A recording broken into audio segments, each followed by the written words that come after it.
My name is Sophia Mitchell, and I am 32 years old. I built a hotel empire from nothing after my family laughed at my dreams for years. Today I stood in the lobby of my newest acquisition watching my father demand to speak to the owner after being denied a free upgrade.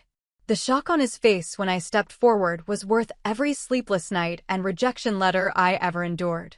They had no idea that the hotel they were trying to bully their way through belonged to the daughter they never believed in. Before I tell you how this moment unfolded, let me know where you are watching from in the comments. Hit that like button and subscribe if you have ever had to prove someone wrong who underestimated you. I grew up in a modest split-level house on Maple Street in coastal Maine.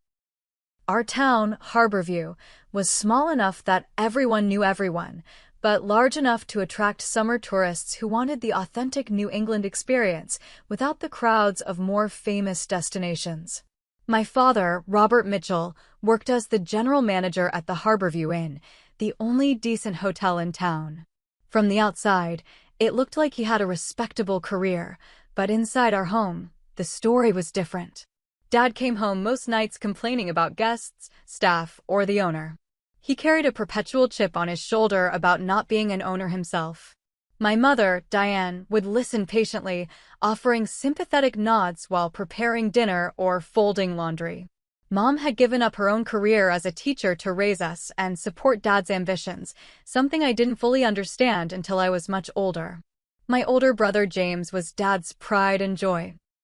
For years older than me, James had the confidence that came from being the firstborn son of a man who valued traditional family hierarchy. James played football, got decent grades, and shared Dad's practical, no-nonsense outlook on life. When James spoke, Dad listened.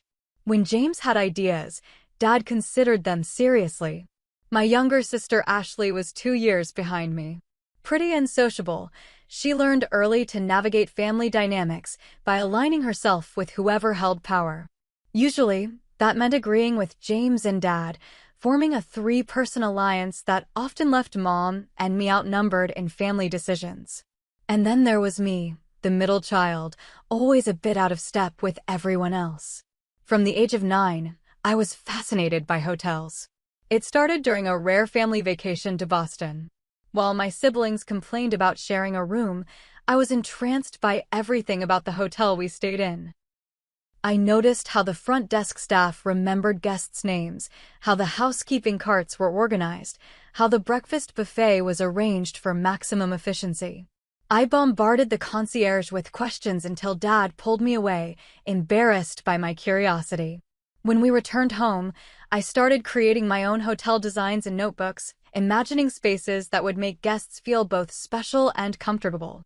I would rearrange my bedroom furniture constantly, trying to maximize the flow and functionality of the space. For my 12th birthday, I asked for a label maker so I could organize my belongings the way hotel staff organized supplies. Dad thought my interest was cute at first, in a dismissive way. But as I grew older and continued to talk about hotels and hospitality, his amusement turned to irritation. During dinner one night when I was 14, I excitedly shared an idea about hotels offering personalized welcome packages for guests based on the purpose of their trip. Dad scoffed. "You think hotels can afford to give away free stuff to every guest? This is why you'll never make it in this business. It's about the bottom line, not fairy tale experiences." James snickered. "Yeah, Soph, in the real world businesses need to make money." Ashley, always quick to follow their lead, added, "Not everyone can be as fancy as Sophia wants to be." Mom offered a week. "You have such a creative mind, honey," but her defense was drowned out by Dad's continued lecture about profit margins and occupancy rates. This became the pattern of our family interactions.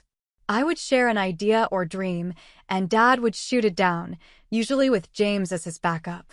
Mom would offer token support, but never enough to actually stand against Dad.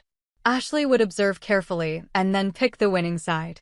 Despite this, or perhaps because of it, my determination only grew stronger. I worked harder at school, knowing education would be my ticket out. I started babysitting at 12, pet sitting at 13, and by 16, I convinced the owner of a small bed and breakfast in town to hire me for weekend cleaning shifts. I saved every dollar, hiding my money in a locked box at the back of my closet. I knew I would need it. When I was accepted to Cornell University with a partial scholarship to study hotel administration, Dad was unimpressed. Universities don't teach you what really matters in running a hotel. You're wasting your time and money on fancy theories. When I pointed out that his boss, the owner of the Harborview Inn, had the same degree, he dismissed it. He was born rich. His family had connections. You don't. The scholarship covered about half of my tuition, but my parents refused to help with the rest, insisting they needed to save for James Law School and Ashley's future college expenses. I didn't argue. The night before I left for college, I emptied my savings box, combined it with a student loan, and promised myself I would find a way to make it work. For the next 4 years, I lived on ramen noodles and coffee, worked 2 part-time jobs, and still managed to graduate with honors. I invited my family to my graduation ceremony. Dad and James claimed they were too busy. Mom and Ashley came, but spent most of the time talking about Ashley's upcoming senior prom. When my name was called and I crossed the stage, I heard Mom clap, but when I looked into the audience afterward, they had already left to catch an earlier flight home. That night, surrounded by classmates celebrating with proud families, I sat alone in my nearly empty apartment and made a promise to myself. I would build something so undeniably successful that even my family couldn't diminish it. And I would do it completely on my own. With my degree in hand and determination in my heart, I moved to Boston and took an entry-level position at the front desk of a mid-sized chain hotel. The pay was barely enough to cover my tiny studio apartment and student loan payments, so I picked up a second job waiting tables at night. For 18 months, I worked double shifts, studied hotel management journals in my scarce free time, and observed everything I could about how successful hotels operated. My break came when I was promoted to assistant manager at a struggling boutique hotel called the Harrington. The property had charm and history, but was hemorrhaging money due to poor management and outdated systems. The owners, an elderly couple who had inherited the business from family, were considering selling at a loss. I saw an opportunity to prove myself. With nothing to lose, I approached the owners with a detailed proposal for turning the hotel around. They were skeptical, but desperate enough to give me 3 months to implement my ideas before making a final decision about selling. I completely revamped the hotel's online presence, personally responding to every negative review with solutions. I trained the staff to collect and use guest preference data to create personalized experiences. I reallocated the limited renovation budget to focus on key first impression areas like the lobby and bathrooms rather than spreading it thin across the entire property. I introduced a local artisan breakfast program that cost less than the previous buffet but created a unique selling point we could promote. Within 2 months, occupancy rates increased by 30%. By the end of the 3-month trial, we were operating at a modest profit for the first time in years. The owners were amazed and offered me a permanent position as general manager with a significant raise and small percentage of profits. It was during this turnaround project that I met Natalie Williams. Natalie was a 60-year-old hotel executive who had risen through the ranks when women in upper management were rare in the industry. She came to stay at the Harrington while visiting her grandchildren in Boston and was impressed by the personal welcome note and local guidebook specifically curated for grandparents that I had arranged for her room. She asked to meet the manager responsible, and we ended up talking for hours about the hospitality industry. Natalie became my mentor, offering advice on career moves and introducing me to her extensive network of industry contacts. She saw something in me that reminded her of herself, she said, a hunger to prove myself and an instinctive understanding of what makes a great guest experience. Over the next 3 years, I strategically moved through positions at increasingly prestigious properties, building my reputation and refining my management philosophy. I lived frugally, saving as much as possible while also working to build excellent credit. I maintained minimal contact with my family during this time, sending birthday cards and calling on major holidays, but our conversations remained superficial. I was 28 when Natalie called me about a small 20-room inn outside of Providence, Rhode Island that was going into foreclosure. The property had good bones, but had been mismanaged for years. The bank was eager to sell, and the asking price was surprisingly within reach if I leveraged everything I had saved and qualified for a small business loan. It was terrifying to consider. I would be putting every cent I had worked for at risk. But when I walked through the property, I could see exactly what it could become with the right vision and hard work. With Natalie guidance, I secured financing, and 2 months later, I became the proud, terrified owner of what would become the first Monarch hospitality property. I lived in one of the hotel rooms for the first year, pouring every dollar back into renovations. I did much of the cosmetic work myself, painting walls late at night after handling the front desk all day. I hired staff carefully, looking for people who shared my vision for personalized service. I implemented technology systems that would allow us to track guest preferences without being intrusive. I formed partnerships with local businesses to create unique experiences for guests. Slowly, the property transformed. Reviews began to improve. Repeat bookings increased. Local media covered our unique approach as a fresh addition to the area's hospitality options. By the end of the first year, we were operating at a sustainable profit.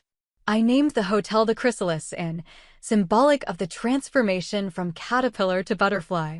The butterfly motif became subtle branding throughout the property, from the logo to small butterfly design elements in the wallpaper and fixtures. Little did I know then that this would become the foundation for what would eventually be known as the Monarch Hospitality brand. When the hotel had been successfully operating for 18 months, I decided it was time to share my achievement with my family. I hadn't seen them in person for over 2 years at this point. I sent formal invitations to a small opening celebration for the rebranded property, booking and paying for their travel arrangements in advance so there could be no financial excuses. I was nervous but excited as I prepared for their arrival. Part of me still hoped that seeing my success firsthand would finally earn their approval. The naive part of me that never quite gave up on the dream of family support was about to get a harsh reality check. The grand reopening weekend of the Chrysalis Inn should have been one of the proudest moments of my life. I had transformed a failing property into a charming, profitable boutique hotel with glowing reviews and a growing list of repeat guests. I had done exactly what my father had always said I couldn't do. They arrived late Friday afternoon. Dad immediately complained about the 2-hour drive from the airport, though I had offered to arrange a car service, which he declined. Mom complimented the lobby decor, but in the same breath mentioned that the color scheme would show dirt easily, a practical concern I should have considered. James asked about the profit margins within the first 10 minutes of arrival, skeptical when I explained our current numbers and growth projections. I gave them a tour of the property, pointing out the thoughtful details I had incorporated the locally sourced bathroom amenities, the custom blend coffee program, the handcrafted furniture from Rhode Island artisans. Ashley seemed momentarily impressed by the Instagram-worthy breakfast presentation until James made a comment about it seeming unnecessarily fancy, at which point she quickly agreed with him. The moment that truly crushed me came at dinner that night. I had arranged a private meal with a local chef in our small event space, featuring regional specialties and wine pairings. I was explaining my vision for expanding the experiential aspects of the hotel when Dad interrupted. "Looks like you got lucky with this place, Sophia. Property values in this area have been rising, and the tourism board has been pushing the region pretty hard. I wouldn't count on this level of success continuing once the novelty wears off or if the economy takes a downturn." I felt like I'd been slapped. Lucky? I had worked 16-hour days for years. ID researched the area extensively before purchasing, including growth projections and economic stability factors. ID created detailed business plans and contingency strategies. Luck had nothing to do with it. Mom must have seen something in my expression because she quickly jumped in with, "What your father means is that it's wonderful you've done so well, but it's smart to be cautious. We just don't want to see you disappointed if things change." James raised his glass in a mock toast. "To Sophia, lucky break. Enjoy it while it lasts, sis." Ashley giggled and clinked her glass against his. I excused myself to check on a kitchen issue and spent 5 minutes in the storage closet, breathing deeply and blinking back tears. When I returned, I was professional and composed, steering the conversation to neutral topics for the remainder of the evening. They left Sunday morning, earlier than planned, because James suddenly remembered an important meeting on Monday he needed to prepare for. The parting was awkward, with vague promises to visit again soon that we all knew were empty. After they left, I sat alone in my office, surrounded by the carefully crafted business plans, positive reviews, and growth projections that my family hadn't bothered to take seriously. Something hardened in me that day. The last lingering hope that I could win my family's approval finally died, and in its place grew a steely determination. If they couldn't see my worth now, I would build something so undeniably successful that the entire industry would recognize it, whether my family did or not. For the next 5 years, I poured everything into expanding Monarch Hospitality. I used the profits and additional financing to acquire a second struggling property in Newport, Rhode Island, applying the same transformation formula with some refinements based on what I had learned. When that succeeded, I expanded to a third location in the Berkshires of Massachusetts. Each property followed the same core philosophy: personalized service, local partnerships, and thoughtful details that made guests feel special without ostentation. Each incorporated subtle butterfly motifs in the design and was named after types of butterflies or stages in their development. I was building not just hotels, but a recognizable brand with loyal customers who sought out Monarch properties specifically. I maintained minimal contact with my family during this time.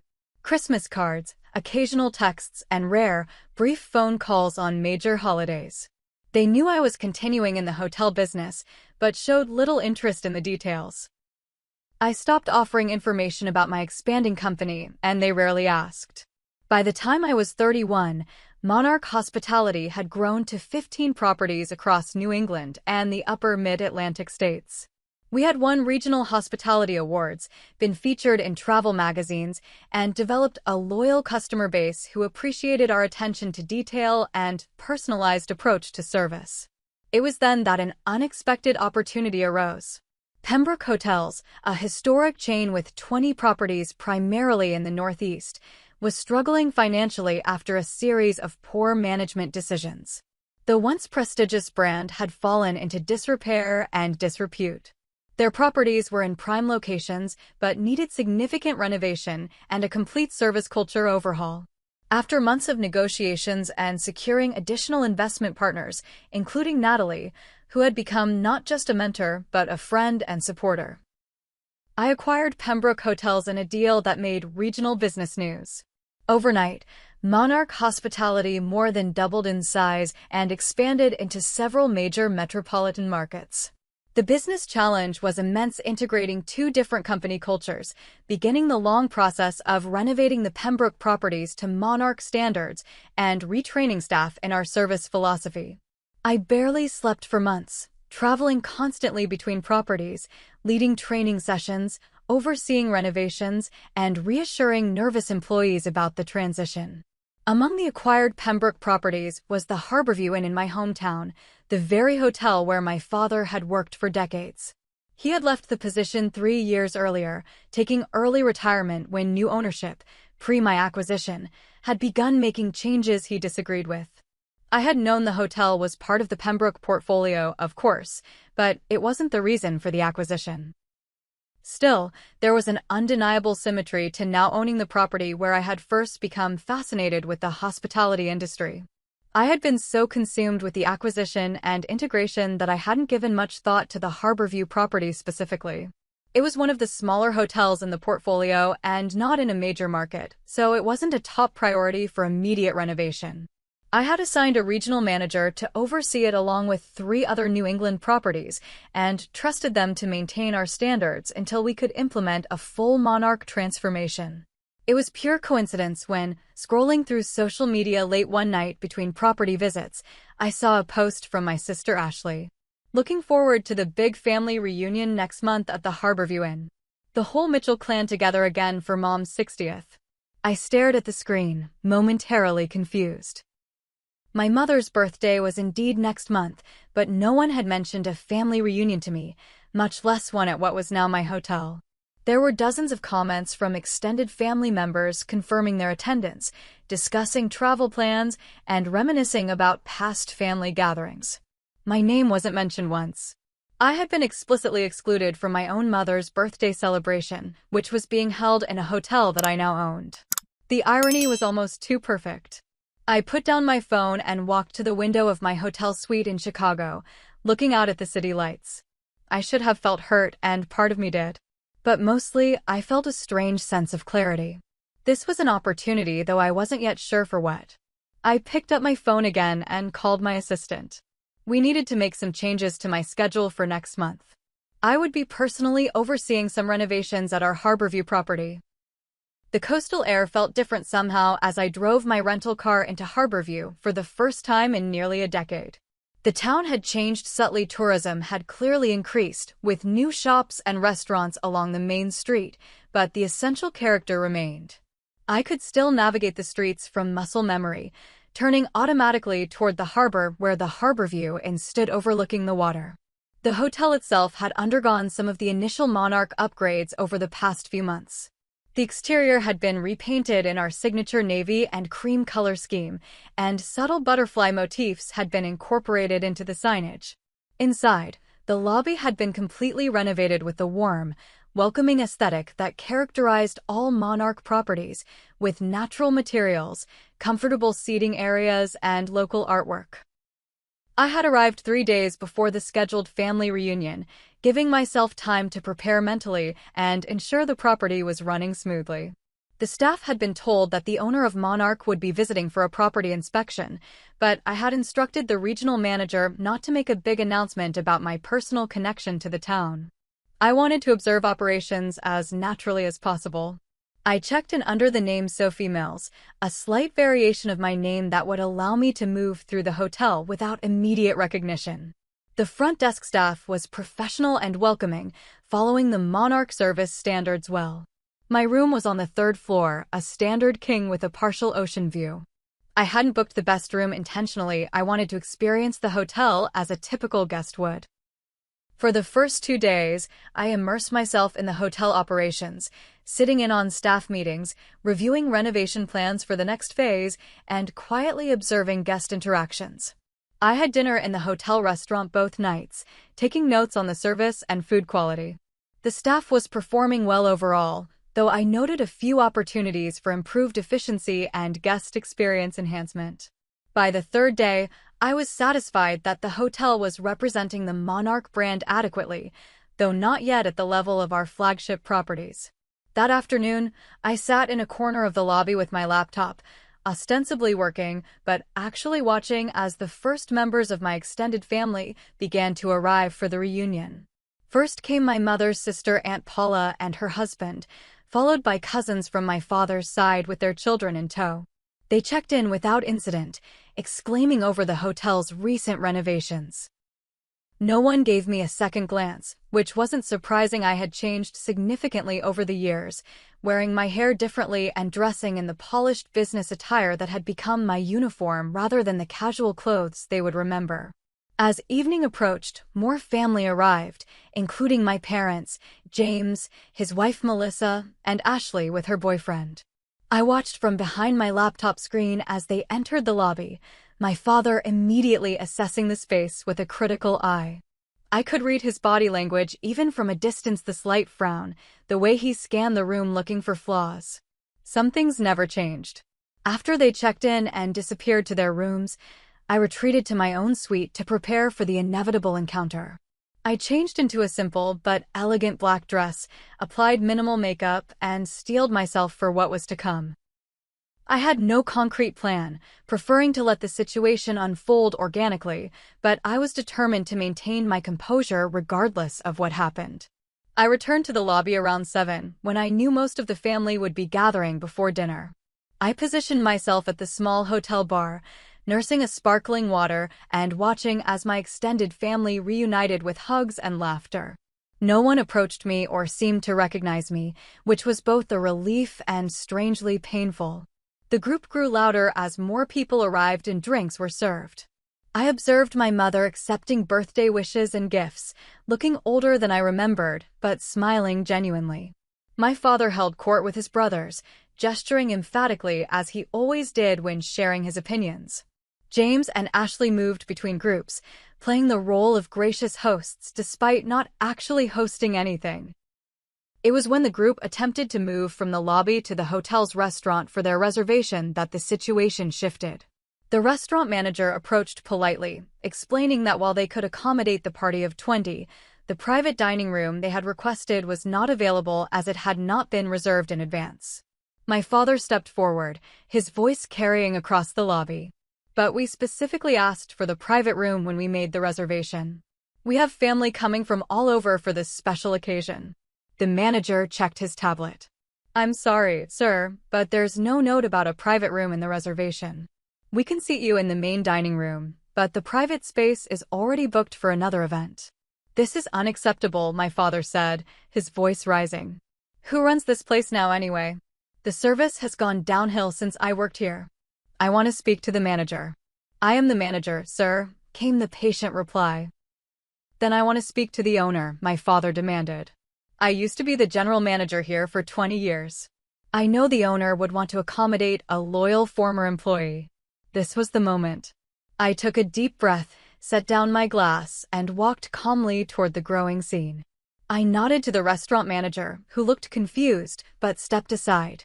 Is there a problem here? I asked, my voice steady despite my pounding heart. My father barely glanced at me.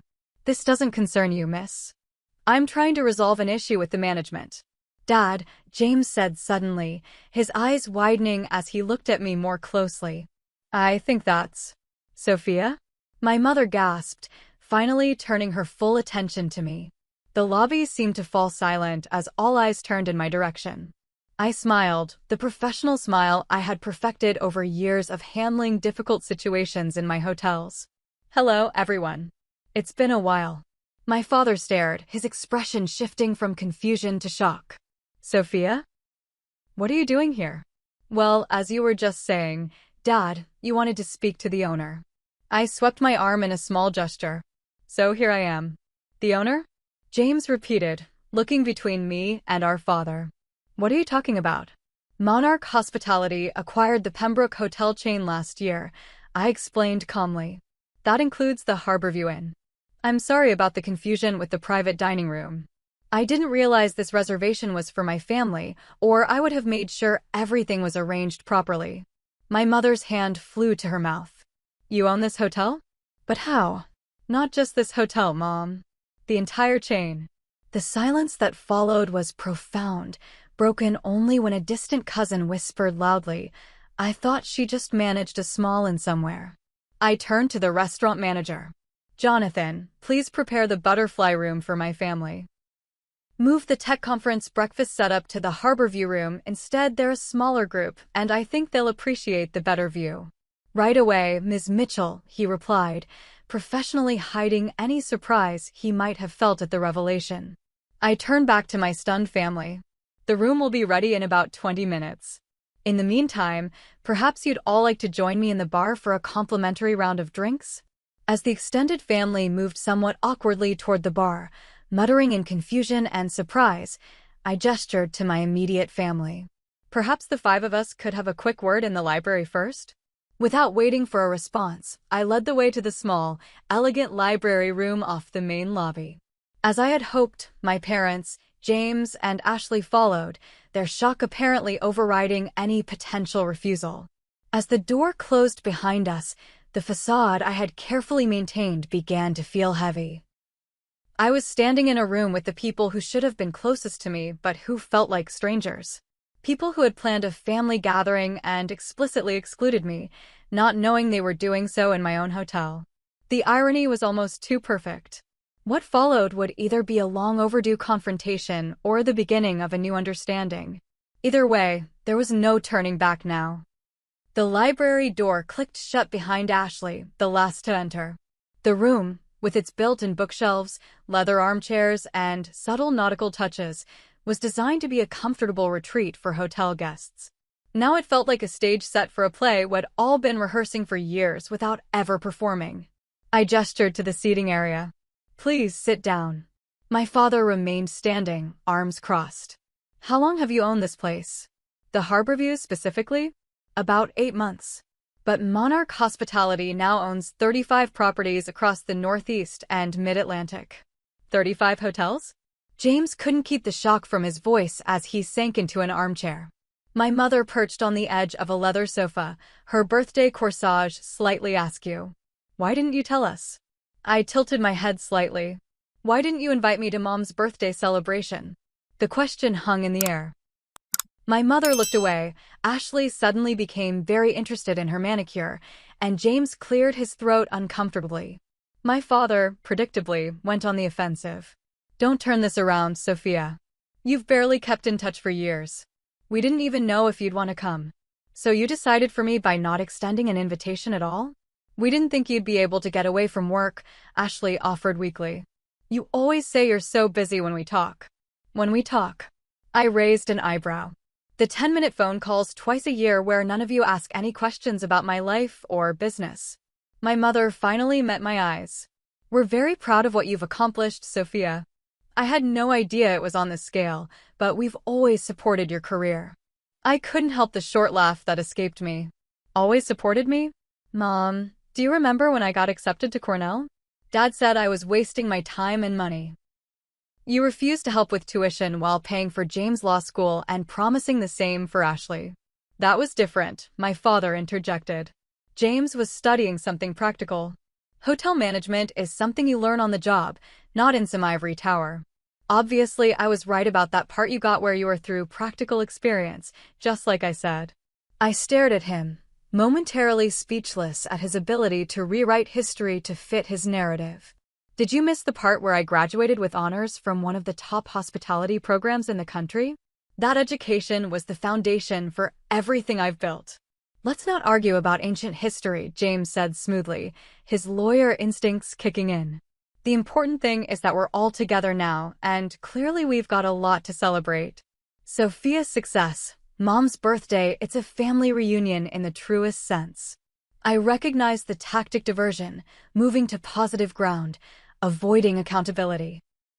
It might work in a courtroom, but not with me. It's interesting that you're suddenly interested in celebrating my success, James. The last time I shared an achievement with this family was when I opened my first hotel. Dad said I got lucky. You toasted to my lucky break that would probably fail, and then you all left early.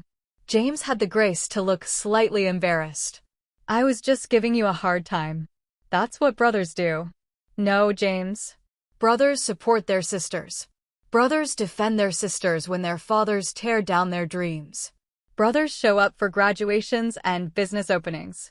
That's what brothers do. My mother dabbed at her eyes with a tissue. We've made mistakes, Sophia. We're not perfect parents. But we love you. We always have. I believe that you love me, Mom. I softened my tone slightly. But you never stood up for me. Not once when Dad or James dismissed my goals or belittled my achievements. My father scoffed. So that's what this is about? Poor Sophia didn't get enough praise and validation? You've orchestrated this whole ambush to make us feel guilty? I took a deep breath, refusing to rise to his bait. This wasn't an ambush, Dad. I came to inspect one of my properties, which happens to be in my hometown. You planned a family gathering at my hotel without inviting me. If anyone's been ambushed here, it's me. Ashley, who had been uncharacteristically quiet, finally spoke up. I remember when we were kids, you used to rearrange your bedroom furniture constantly. Mom would get so annoyed because you'd scratch the hardwood floors. She leaned forward. You were practicing, weren't you? For this? The unexpected observation, so simple yet accurate, momentarily threw me off balance. Yes, I suppose I was. A brief silence fell, broken when my father shook his head. Well, congratulations on your success, Sophia. I suppose you learned something from watching me all those years. Hotel management is in your blood, after all. And there it was, the attempt to take credit, to position himself as the source of my success rather than the obstacle I had overcome. I had anticipated this exact response. What I learned from watching you, Dad, was what not to do. I built Monarch on principles that are the opposite of how you managed. You ruled by intimidation. I lead through empowerment. You focused on cutting costs. I invest in experiences. You saw guests as demanding inconveniences. I see them as the reason we exist. My father's face flushed red. Now wait just a minute. But I wasn't finished. Every single thing you've dismissed as unnecessary or frivolous in the hospitality industry, personalized service, attention to detail, employee satisfaction programs, these are exactly what have made Monarch successful. I built this company by doing everything you said wouldn't work. James leaned forward, his expression suddenly thoughtful. How much is Monarch worth now? Of course, that would be his question. Always the bottom line with James. That's not something I discuss casually, even with family. Especially with family. Come on, Soph, he cajoled, using the childhood nickname I had always hated. We're talking about potentially significant family assets here. My success is not a family asset, James. Monarch Hospitality is my company, built with my work, my vision, and my risk-taking. The only people who share in its success are those who supported its creation: my investors, my dedicated employees, and my mentors. So that's it? Ashley said, her voice rising. You've made it big and now you're too good for your family? Is that why you're doing this, making us look stupid in front of everyone, showing off how successful you've become without us? I looked at my sister, seeing the insecurity beneath her defensive anger. I didn't invite 24 extended family members to a celebration at my hotel without including me. That's what you've done, not me. I'm simply here doing my job. My mother reached for my hand, which I allowed after a moment's hesitation. Sophia, please. It's my 60th birthday. Can't we put aside these old hurts for one weekend and try to be a family again? Her plea was sincere, I could see that. And perhaps in another life, I might have yielded, might have pushed down my feelings yet again for the sake of family harmony. But I had spent too many years working on my self-worth to compromise it now. I want you to enjoy your birthday, Mom. The private dining room will be ready for your celebration, and everything will be taken care of. I won't disrupt your plans. But I won't pretend that everything is fine between us when it isn't. My father, who had been silently seething, finally exploded. This is ridiculous. You show up out of nowhere, throw your success in our faces, and then play the victim? If this is how you've chosen to run your life, cutting off your family, holding grudges, you're going to end up alone, Sophia. All the hotels in the world won't keep you warm at night. I met his gaze steadily. I'd rather be alone than surrounded by people who can't celebrate my success without trying to claim it or diminish it. My father grabbed my mother's arm. Come on, Diane. We're leaving. I won't stay in this hotel another minute. Robert, my mother protested weakly. It's my birthday weekend. Everyone's here. We can move to another hotel. One not owned by your ungrateful daughter. James stood up, always quick to follow our father's lead. Dad's right. This is too awkward now. My mother looked torn, her eyes moving between my father and me. Ashley hesitated, then said, What about all the arrangements? The cake, the dinner reservations? My father was already heading for the door. Well, figure it out. I'm not spending another minute being made to feel like a villain in my own family. As he reached for the door handle, I spoke one last time. The private room is still yours if you want it, Mom. Happy birthday. My father yanked open the door and stormed out. After a moment's hesitation, James followed. Ashley gave me a long, unreadable look before taking my mother's arm and gently leading her out. At the threshold, my mother turned back. I'm sorry, Sophia, she said softly. For everything. Then they were gone, leaving me alone in the quiet library, surrounded by books filled with stories that probably made more sense than my own family drama. I sat down in one of the leather chairs, feeling strangely empty. This confrontation had been building for years, yet now that it had happened, I didn't feel the catharsis I had expected. Just a hollow sadness for what should have been, what could have been, if only my family had been different. I gave myself 5 minutes to sit with these feelings, then straightened my shoulders and stood up. I had a hotel to run, guests to take care of, and staff who were undoubtedly confused by the unfolding drama. Whatever happened next with my family, I had responsibilities that wouldn't wait. As I reached for the door, I caught a glimpse of myself in the small mirror on the wall, sturdy, composed, resilient. Whatever storm was coming next, I was ready for it. I had just finished explaining the situation to the restaurant manager when the commotion erupted at the front desk. My father's voice carried across the lobby, loud and indignant. "What do you mean my card is declined? Try it again. This is ridiculous." I moved closer, observing the scene while staying partially hidden behind a decorative column. The front desk clerk, a young woman named Tara who had impressed me with her professionalism during my stay, maintained her composure admirably. "I'm sorry, sir. I've tried both cards twice. Perhaps you could try calling your bank?" My mother stood beside my father, her face flushed with embarrassment. Behind them, James was frantically checking his own wallet while Ashley whispered urgently to her boyfriend. I knew exactly what had happened. My father had just tried to check out and move to another hotel, only to discover that his credit cards were at their limit. James was likely in a similar situation given the way he was now arguing with Melissa in hushed tones. I hadn't planned this moment, hadn't orchestrated their financial embarrassment. But watching it unfold, I realized it created an opportunity for clarity that might not come again. My father was now demanding to speak to a manager again, his voice rising. The other guests in the lobby were beginning to stare. Some of our extended family members had gathered as well, looking confused and uncomfortable. I stepped forward. "Is there a problem here?" My father turned, his face reddening further when he saw me. "Your staff is incompetent. My cards are working fine, they must have entered something wrong." I nodded to Tara. "Let me handle this." She looked relieved as she stepped aside. "Dad," I said quietly, causing him to bristle at the public use of the term. "If you'd like to discuss this privately, we can go to my office." "There's nothing to discuss. We're leaving this hotel immediately." I kept my voice calm and professional. "It appears there's an issue with your payment method. Perhaps we could try another card?" "I told you, there's nothing wrong with my cards." "This is your doing, isn't it?" he accused, lowering his voice but increasing its intensity. "You've somehow flagged our cards just to humiliate us." The accusation was so absurd that I almost laughed. Why would I sabotage my own hotel's payment system? That would be terrible business practice.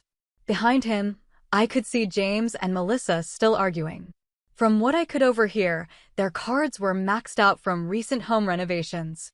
Ashley and her boyfriend seemed to be having a similar conversation about their financial situation. My mother stepped forward, her eyes pleading. "Sophia, please. This is so embarrassing." I made a decision. "Mom, Dad, why don't you all come to my office for a moment?" I looked at the gathering crowd of extended family. "The rest of you, please enjoy complimentary coffee and pastries in the garden terrace while we sort this out." I led my immediate family to the small but elegant office I had been using during my stay. Once inside, I closed the door and turned to face them. "This is exactly what I'm talking about," my father began immediately. "Using your position to manipulate and control us." "Dad," I sighed, "this has nothing to do with me. Credit cards get declined for many reasons. It happens to guests every day at every hotel in the world. So you're saying it's just a coincidence that all our cards stopped working right after our conversation?" James challenged. "Yes, that's exactly what I'm saying. I have neither the desire nor the ability to interfere with your personal banking. Though I am curious why none of you have available credit for a single hotel night." My mother sank into a chair, looking exhausted. "Robert's been retired for 3 years, and his pension isn't what we expected. James has been helping us with some expenses, but with his kids' college tuition." She trailed off, and I suddenly saw my family in a new light. My father, proud and stubborn, hiding financial struggles behind bluster and criticism. James, the successful lawyer whose lifestyle was probably leveraged to the hilt. Ashley, always following their lead, but clearly not financially independent either. For years, ID assumed they were doing fine without me. Better than fine. ID pictured them living comfortable lives, occasionally remembering to feel slightly bad about not supporting my dreams. It had never occurred to me that they might be struggling while I thrived. The realization didn't erase the years of hurt, but it shifted something in my perspective. I turned to my father. "You have 2 options. You can stay here as my guests for the duration of Mom's birthday weekend. The rooms, food, and amenities will be covered. Or you can leave and make other arrangements. So now you're offering charity? He scoffed, but I could see the conflict in his eyes, pride warring with practicality. It's not charity, Dad. It's business. Having my family cause a scene in the lobby of my hotel is bad for the Monarch brand. This is the most efficient solution. I knew he would respond better to this framing than to compassion, and I was right. He seemed to consider it, his business mind engaging despite his anger. And what are the conditions of this arrangement? He asked suspiciously. Just one. You treat my staff with respect. Every single person working in this hotel, from the housekeepers to the managers. No yelling, no demands for special treatment, no pulling the "I'm the owner's" family card. My father started to object, but my mother cut him off. That's completely reasonable, Robert. She turned to me. Thank you, Sophia. This is very generous. James looked torn between relief and resentment. This doesn't change anything, you know. You can't buy your way back into the family with free hotel stays. I met his gaze steadily. I'm not trying to buy my way into anywhere, James. I'm offering a practical solution to an immediate problem. What happens with our family long-term is a much more complicated conversation that can't be solved in a weekend. Ashley, who had been unusually quiet, suddenly spoke up. I think we should stay. She looked at our father. Dad, it's Mom's birthday. Everyone's already here. And she hesitated, then continued with surprising candor. And maybe we need to admit that Sophia has built something impressive here. Something none of the rest of us could have done. My father's jaw tightened, but before he could respond, there was a knock at the door. Come in, I called. Jonathan, the restaurant manager, poked his head in. MS. Mitchell, the butterfly room is ready for your family whenever they're ready. And the birthday cake you ordered has arrived. My mother looked at me in surprise. You ordered a birthday cake? I nodded. Yesterday, when I confirmed the private dining room. I assumed you'd still want to celebrate, regardless of other circumstances. This small gesture seemed to affect my mother more deeply than anything else that had happened. Tears welled in her eyes. You've always been thoughtful that way. Even as a little girl, you noticed details the rest of us missed. My father looked between my mother and me, then sighed heavily, the fight seeming to drain out of him somewhat. Well, stay. For your mother's sake. He looked at me directly. But don't think this means I approve of how you've handled things. I held his gaze. I stopped seeking your approval a long time ago, Dad. The words weren't meant to hurt, just to state a truth that needed to be acknowledged. Nevertheless, I saw something flicker in his eyes, something that might have been pain, or perhaps just recognition. My mother stood up, smoothing her dress with shaky hands. We should get back to the others. They'll be wondering what's happening. As they moved toward the door, my father paused. The hotel's different now. Better. I'll give you that much. It was as close to a compliment as he had ever given me about my professional life. I nodded, accepting it for what it was, a small crack in a very thick wall. Ashley lingered after the others had left. It's not just Dad, you know. We've all been jealous. Watching your success from a distance while pretending it didn't matter. Her honesty surprised me. Thanks for admitting that. She shrugged. Doesn't change anything, does it? I considered her question seriously. Maybe not. Or maybe acknowledging the truth is the first step to changing things. I'm not sure yet. She nodded, then followed our parents and James out the door. I remained in the office for a few minutes, processing what had just happened. My family would stay, but under my terms. The power dynamic had shifted irrevocably. What remained to be seen was whether this new dynamic could support something healthier than what we had before, or if it would simply be a different kind of dysfunction. As I prepared to return to the lobby, my phone buzzed with a text from Natalie. How's the hometown visit going? I smiled slightly as I typed my response. Complicated. Tell you all about it later.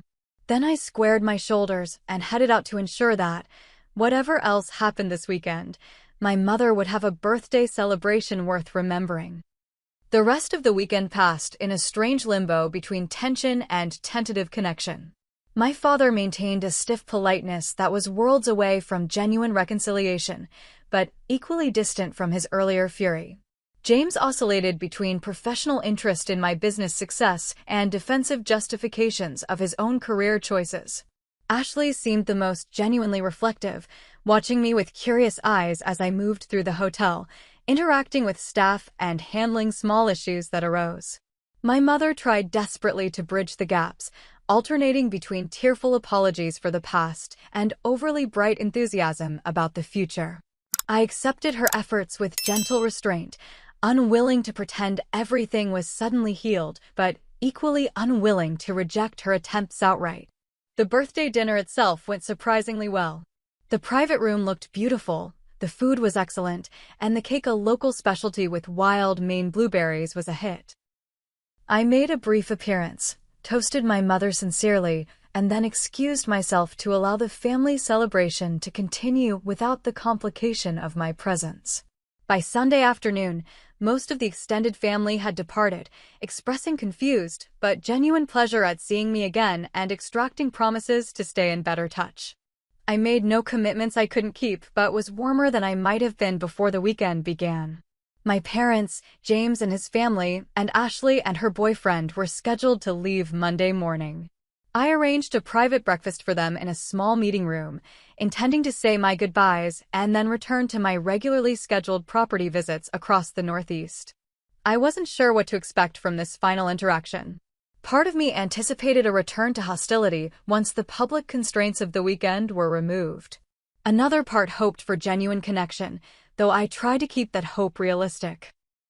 What I didn't expect was to return to my sweet Sunday evening to find my mother sitting alone in the hallway outside my door. "Mom?" I asked, surprised. "Is everything okay?" She stood quickly, smoothing her slacks with nervous hands. "I hoped we might talk. Just the two of us."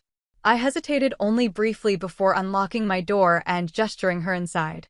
The suite was neat and impersonal. I had learned to travel light and leave minimal traces of my presence, even in my own hotels.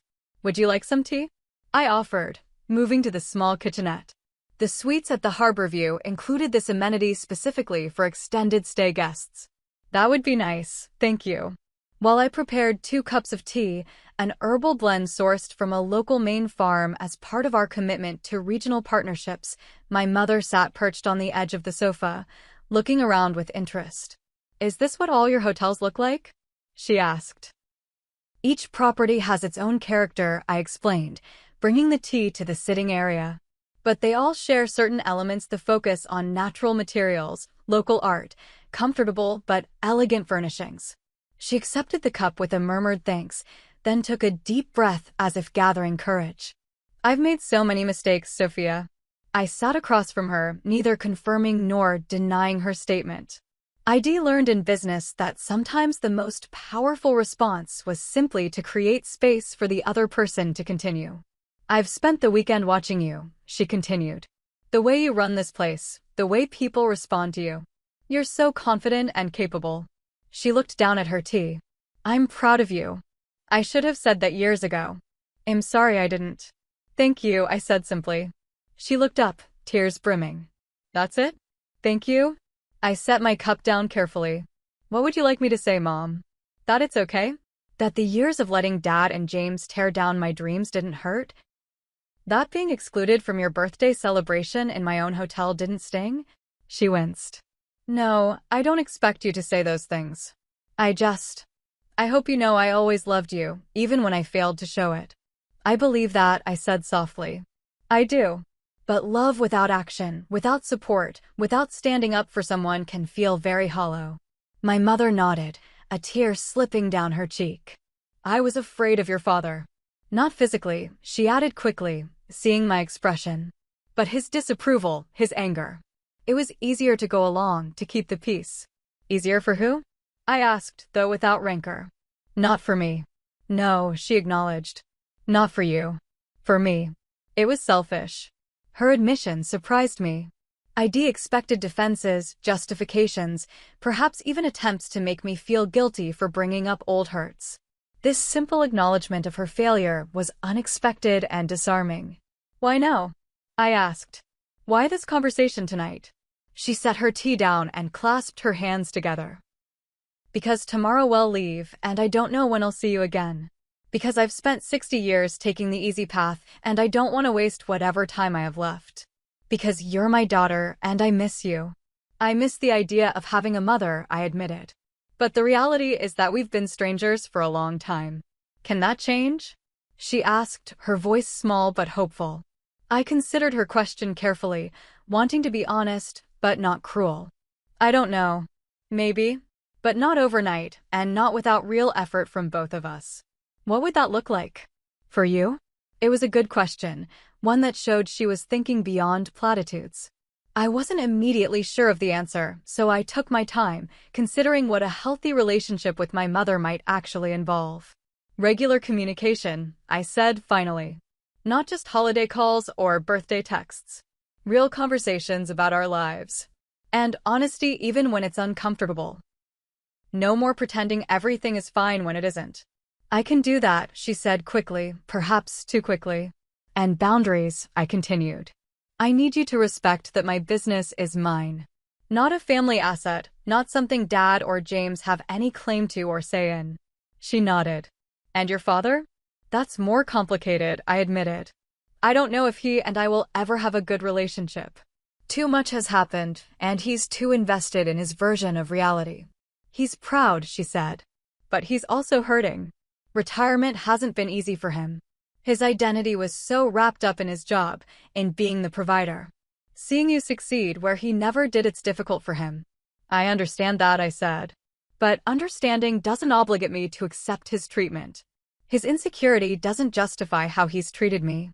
No, it doesn't, she agreed, surprising me again. He needs to take responsibility for that himself. I'm not making excuses for him. I'm just trying to explain. We sat in silence for a moment, the tension between us not gone but somehow less jagged, less likely to wound if we moved carefully. Would you be open to having lunch when I'm in Boston next month? She asked eventually. Just us? The request was small, specific, manageable. I found myself nodding. I'd like that. She smiled, a genuine expression that reminded me suddenly of photos from her youth, before life and compromises had dulled her spirit. Thank you for the tea. And for listening. After she left, I stood at the window of my suite, looking out at the harbor where fishing boats and pleasure craft bobbed gently in the evening light. The conversation with my mother had been unexpected, unplanned, and yet possibly more meaningful than anything else that had happened during this strange homecoming. I thought about Monarch Hospitality, about the 35 properties now under my control, about the thousands of employees who depended on my leadership. I'd built something significant, something that mattered. I'd proven everyone who doubted me wrong. And yet, standing alone in my beautiful suite, I recognized that success meant nothing if it didn't connect to something deeper. The hotels, the brand I'd created, they were expressions of values I'd held since childhood: the importance of feeling welcomed, of being seen, of experiencing beauty and comfort in thoughtfully created spaces. At their core, these were deeply human values, rooted in connection. The irony wasn't lost on me that I'd built an empire dedicated to making others feel welcome while feeling unwelcome in my own family. Perhaps that was the source of my drive all along, a determination to create for others what had been denied to me. Over the following months, my mother and I met for lunch as planned, then began a regular schedule of calls and occasional visits. Our relationship wasn't magically healed, but it was evolving into something new, something honest, if fragile. My father remained distant, though he no longer actively criticized my business in the few interactions we had. James eventually reached out with questions about hotel investment opportunities, which I politely but firmly redirected to my company's public investor relations department. Ashley surprised me by applying for a marketing position within Monarch Hospitality. I ensured her application received fair consideration, though no special treatment, and she eventually joined a regional team where her social media expertise proved valuable. The most unexpected development came 6 months after the fateful weekend at the Harborview. I launched a mentorship program for young people interested in hospitality careers, but lacking family support or financial resources. The Chrysalis Initiative, named after my first hotel, provided education, internships, and networking opportunities for promising students who, like my younger self, had dreams but limited means to achieve them. At the launch event in Boston, I was stunned to see my mother slip quietly into the back of the room. She didn't approach the podium or draw attention to herself, but when our eyes met across the crowded space, she gave me a small, proud smile and a nod that conveyed more than words could have. Later, as we shared a quiet dinner, she told me, "You've created something meaningful from your pain. That's rare and beautiful." Her words touched something deep within me. I never sought my family's approval, not consciously, not since leaving home at 18. I built monarch hospitality for myself, to prove my own worth to myself. But hearing my mother acknowledge not just my success, but the deeper purpose behind it felt like a circle completing, a wound if not healed then at least beginning to scar over. The truth is, we don't get to choose our families. We can't control how they treat us or whether they support our dreams. What we can control is how we respond to that treatment, what we build from the raw materials of our experiences, and who we choose to become despite or because of our origins. I am Sophia Mitchell, owner of Monarch Hospitality, creator of spaces where people feel valued and welcome. My journey began in rejection, but blossomed into something far greater than mere revenge or vindication. It became a mission to transform the very industry my father had used to diminish me, to elevate it with the vision and values he had dismissed as impractical.